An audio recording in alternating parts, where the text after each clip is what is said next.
All right, let's see. Hello to the world. My name is Eva Gilbert. I am here to share some insights into my life and some things that I've learned. And yeah, I just wanted to share with everybody, and hopefully you get something out of it from our crazy life, my crazy life. So I'm doing this not just for myself, but for my family, for my kids, and hopefully, they'll learn from it, from my mistakes. If not, that's okay. They can make their own mistakes. So today I wanted to share about my mom, okay? Because this is a story that not a lot of people know unless they've been in my life in the more recent years. If they know me from in the past, growing up, then they know that, I was raised by a single mom. My dad was in the picture, he still is, but, he had his own family and his own life, and mine mostly centered around my mom and my brother. So I lived full-time with my mom and my brother, and she was raised by two military members. My grandmother and my grandfather both met in the Navy and got married. And yeah, romantic, I don't know. But my grandmother got pregnant with my mom, ended up having to get out of the Navy. And so my grandfather stayed and he made a career out of it. Okay, so that's kind of like a little backstory about my mom. Only child. Father always gone, and mother was, my grandmother is a lot like me, actually. She's kind of a perfectionist. She really likes things neat and orderly. She's an accountant. She did that for the Air Force, where my grandfather actually, he moved over from the Navy to the Air Force later on in his career. But anyways, that's a little backstory on my mom. So 2017 was a really tough year for me. That year I had my son in September of 2016, my third child. So I had two little girls and a baby. And when I remember I was 6 months pregnant with my son, and I was in the hospital with my mother, who had overdosed on Tylenol. And I don't know what else. Now, I think my mom had been prescribed some codeine with Tylenol, and so she drank the codeine, not realizing that the acetaminophen that was in it would hurt her liver. So she ended up needing to go to the hospital because her liver was really affected by it. And oddly enough, like, my mother always seemed to kind of know when she needed to go to the hospital. I don't know if she took them on purpose or if she was just taking things to get high. But yeah, my mom was in the hospital with an overdose, 2016. By 2017, she had reached like her lowest point in my entire life. Now, in my childhood, I don't know what kind of struggles she had. I think she pretty much abstained from things such as alcohol and drugs for the most part. But when I became an adult and my brother started to show signs of mental illness as a teenager, she really lost it. I think lost her hold on her sobriety. She started with over-the-counter medications, and prescriptions that the doctors gave her for mental health. I know, I always thought growing up that, so I'm gonna cry. I always thought that adults slept a lot. Like, I truly believed that adults were exhausted and they needed naps and they needed to sleep. this was because my mom slept all of the time. I mean, I was the mom of the house. My mom was the dad. She brought in the money, and then I maintained everything inside the house. I cleaned, I cooked, you know, just did everything, and things that I still do now as a mom. I mean, I felt like I was the mom. I kept on top of my own priorities in school. She never had to ask me or tell me to do my homework. She never helped me study, you know, unless I asked her to. Yeah, in fact, I ended up like skipping grades and stuff because I was so bored in school, but that's another thing. Anyways, so 2017, I had a like maybe 6-month-old baby. The night before my mom died, I had suspicions that she had used again. She had gotten out of her rehab, and she went into the rehab because we asked her to leave. She was living with us, she was drinking, and she was just abusing her medications, her over-the-counter medications, and abusing any prescriptions the doctor would give her.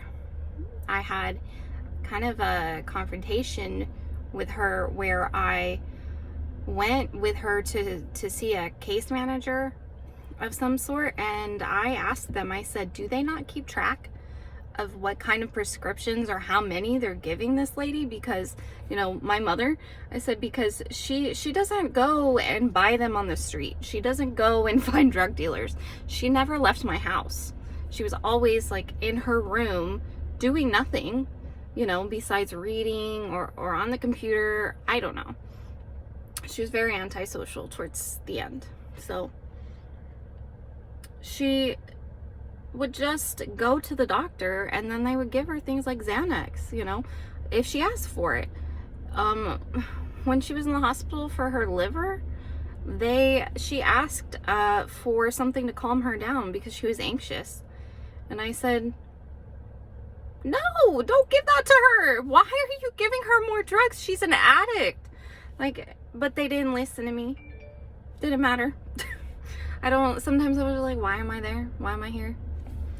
But, you know, I was trying so hard to help my mom, like, recover and become the person, at least go back to what she was.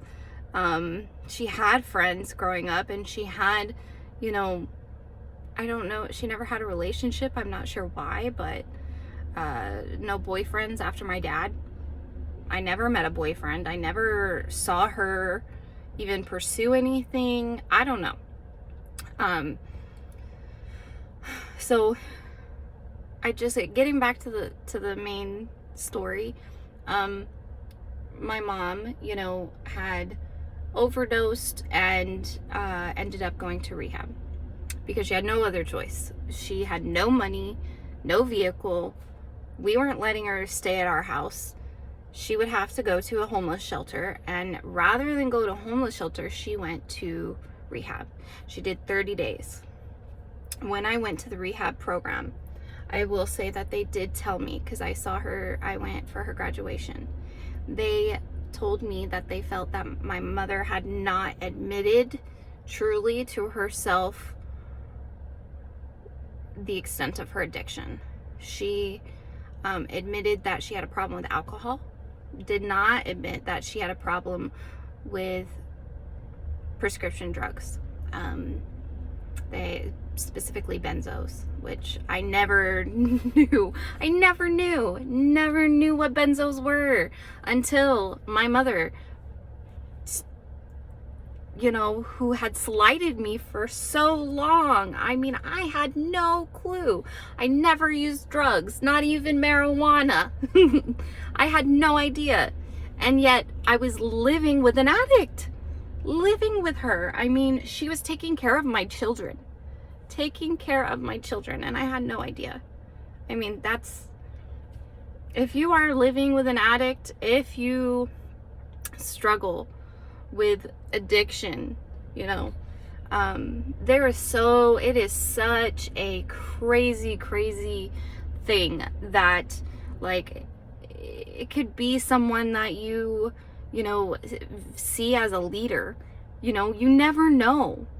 Like I said, my mom, she had everybody fooled. She had me fooled, and I still have struggles with even posting, like, or talking to people, because it was a secret.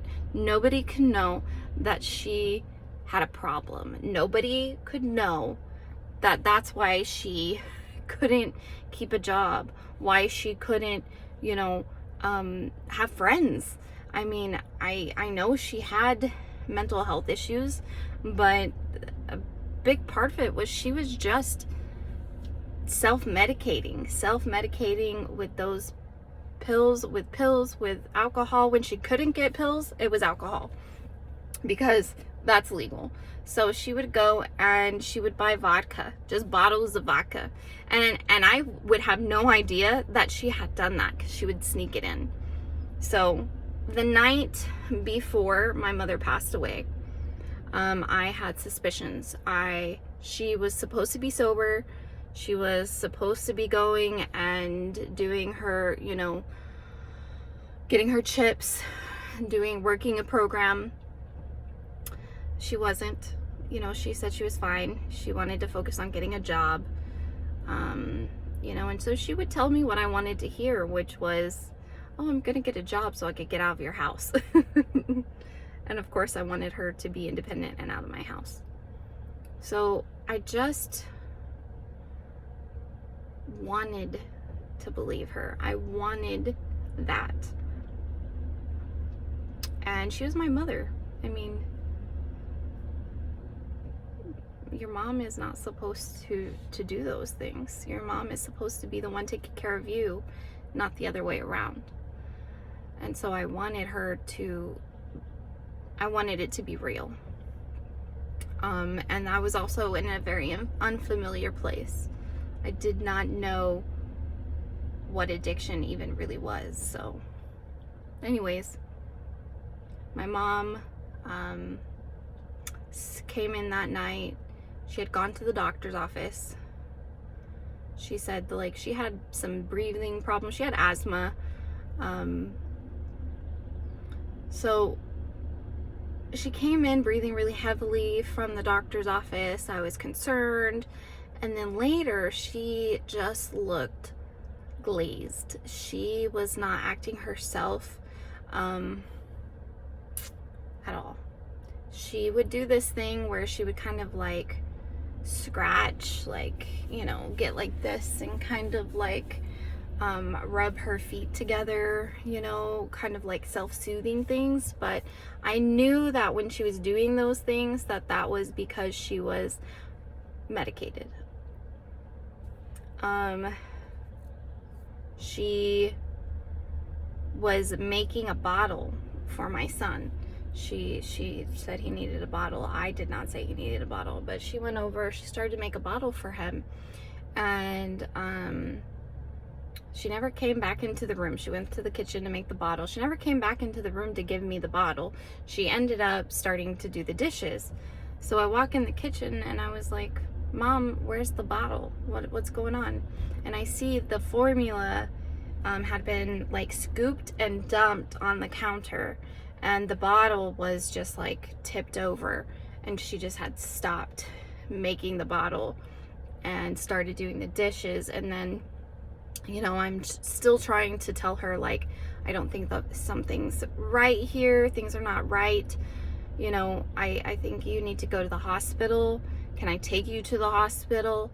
And, you know, I had called my grandmother and said, can you come over? At this point in time, my grandmother lived in Arizona with us for a little bit, only 1 year.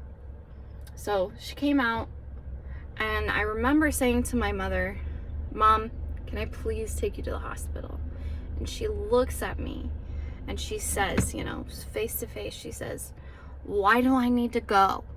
Why do I need to go to the hospital? I'm fine. She's like, I'm not sick. I don't want to go. And so I just said, you know, to myself, Like, this is it, I'm done. I can't do this anymore. I can't keep rushing her to the hospital every time. You know, I think that she has taken too much medication. This had been like the fourth time. This would be the fourth time that I was concerned and felt like I needed to take her to the hospital. To the point where, like, it really was an emergency. It was. But I just thought to myself that, you know what, I'm going to wait. I'm going to let her do what she's doing. She had always been good. I told you, she was always good about, like, before she got too bad, you know, she knew she needed to go to the hospital. So she would tell me, she would say, let's go to the hospital, or she would take herself or call someone, call an ambulance. So I just thought, you know what? I'm going to let her do her thing. She's going to know when it's time to go to the hospital, and I'll deal with it then. So, you know, my mother went to sleep. She just laid down on her bed. You know, she didn't, like, even get under the covers or anything. She just fell asleep and was snoring. And before I went to bed, I checked on her because I was concerned, and she was sleeping, snoring. You know, I was just like, okay, maybe everything is fine, you know. But like I said, I also didn't have any proof or idea that she had taken anything. She wasn't supposed to be taking anything. She definitely was not supposed to have alcohol, which the next morning when I woke up early. I woke up about 6 a.m. And so I had my son in my arms. I had my daughter, my oldest daughter, kind of got up, I believe, and my youngest daughter was in my bed. My youngest daughter was still asleep, and I walk in the room to check on my mom. I'm knocking on the door, Mom, hey, it's, you know, are you doing okay? And I immediately notice that there's stuff, like, at her mouth. There was, like, foam, a little bit of brown stuff, and I see she's not breathing. My daughter's kind of trying to come in behind me, and I say to her, like, move, where's my phone? And I'm freaking out. I went over and touched my mom. She was kind of cold. So then I ran, got my phone. I started calling 911. As I'm on the phone with 911, I rush over to the neighbor's house with Katie. And I'm glad that my oldest, she was only 7 at the time. I'm glad she was awake, because then she was able to knock on the neighbor's doors to get me help. That way my children didn't see what happened. But the 911 operator was really great. She said to me, don't stay at the neighbors. Like, you need to go back and you need to get your mom on the ground and you need to start CPR. So I did. I said, Katie, stay here, get the neighbors, just let's go. Just get anybody. We were really familiar with, you know, our most immediate neighbors. So she stayed, and luckily they were home. There was a grandmother who was there, and she pulled Katie into her house, and she came over and to see what was going on. And my son was in the room with me. I still had him in my arms. I had him at the foot of where my mother was at. I had him on the floor, and I had to roll my mother off the bed. And I had to, because she was too heavy for me to pull off by myself. She was just dead weight. As I roll her off the bed, she makes some sounds. She does make some noises. She's kind of makes a moaning sound. And I start CPR. I get her on her back and I start CPR, and then she, you know, a bunch of stuff kind of comes out of her mouth. And and I'm doing CPR on her. And the 911 operator stays on until the ambulance gets there. My neighbor got there first and rushes in, and she grabs my son for me. And I'm telling her as I'm doing CPR, I'm just like, get the kids, please get the kids. Take my kids. And I tell her that my daughter's in my bed. I said, please go get her. So she takes my son, brings him into her house, comes back, gets my daughter.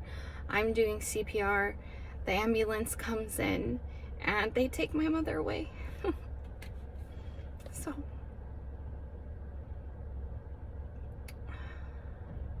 when she's gone at the hospital, I tell the ambulance, they said I could go with them.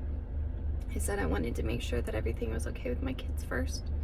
And my grandmother, she lived close, so I called her and told her to come over and told her what was happening.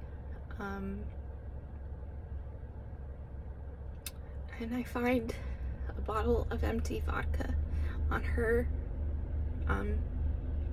nightstand, and I am looking through her things to see, what could have happened. And so I find that, and then I find some Xanax the doctor had prescribed the day before. The Xanax were not too much. There was only 2 or 3 missing, which, knowing my mother, it could have been a lot more. But I think that she just did not, I don't know, she just didn't realize what she was doing, that mixing the two could be so lethal, or if she had others stashed that I didn't know about. I don't know. I don't know if it was an accident, if it was on purpose, and I'll probably never know. But I take comfort in knowing that whatever happened to my mother, that she's in a better place. My mother was not happy. As much as I loved her, and I know she loved me and my brother. So that is story 1. That is the story of how I lost my mother. When I went to the hospital, they met me and my grandmother with a chaplain, and the doctor comes in and he's covered in fluid. You can, like, I could see that my mom had spit the same thing up again on him, and so it was pretty scary. I just was I was in shock. I couldn't believe what had happened. And then she was in a coma. Her systems were failing, and my husband was gone during all of this. So he was gone for training, and the Marine Corps let him come home for 2 days. So they let him have some emergency leave, and he came home and he kind of helped me through it. But because he was only home for 2 days, it kind of rushed a decision. Do I give my mother more time to recover? Do I listen to the doctors and take her off life support? My grandmother was wonderful and let me make the decision. She, my brother at the time was homeless. I couldn't get a hold of him. I didn't hear from him for a whole month before, after my mother had passed. I had already had like a funeral and everything. That was really tough, not being able to tell my brother or see him, and just my mom and my brother had like a crazy like loving relationship. He adored her and she adored him, no matter the craziness that happened between the two of them, which is a story for another day. But, you know, eventually I learned that my mother was brain dead, and I could tell, you know, she did not ever wake up. She never made any more noises. She